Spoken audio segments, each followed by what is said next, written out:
what it's worth, I know we're getting towards the end of the hour now. I really think it's an incredibly simple strategy that organizations need, because 85% of what's going wrong in the mental field, depression and anxiety. You've got other things like schizophrenia, post-traumatic stress, hormonal issues like baby blues. And so there's all sorts of stuff that's difficult.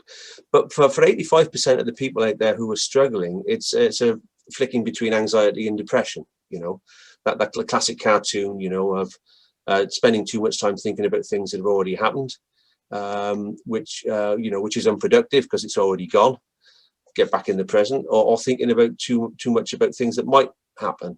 And again, a cognitive behavioural therapist would say every minute spent worrying about something happening that hasn't happened yet steals a minute from you working to ensure that it doesn't. So get back in the present, and we've got all the mindfulness stuff, and I think really there's only two things that organizations need to do. The first one is to try and spot that people are drifting towards critical. We all have depressive thoughts and anxious thoughts all day, every day. We all do. It's just when it gets to a critical level that it gets in the way. And having organizations spot that that's the case, I think is key. Mental health first aiders can help with that, of course they can. And they also set the tone. It's okay to not be okay. It's good to talk, and so on. But it doesn't need to be mental health first aiders. If you've got all your frontline supervisors, if you've got the people who run the place really switched on to all this stuff with a genuine, empathic, caring culture, they'll ask the question,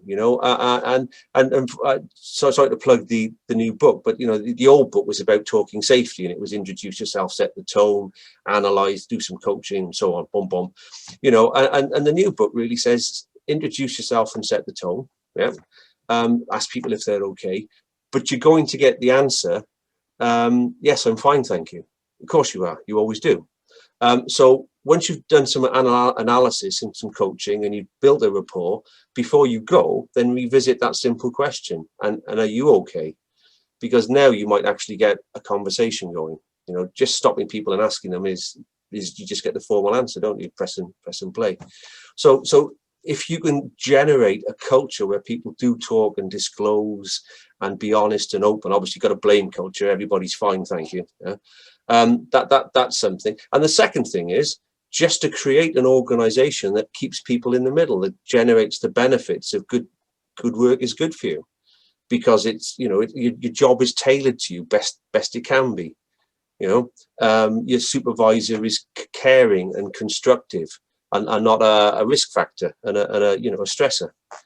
And the good news is that culture of excellence, that culture of holding people in the middle, enjoying being a professional cricketer, enjoying being a soldier, whatever, it's good for everything. If you've got that engagement and involvement and that camaraderie and that teamwork, well, that applies to everything, doesn't it? Customer relations, quality, all that, and all the automatic good old-fashioned behavioural safety stuff. If you see somebody about to do something unsafe, step in and stop them, challenge, etc. All that citizenship behaviour, all that contribution stuff comes naturally from it, doesn't it?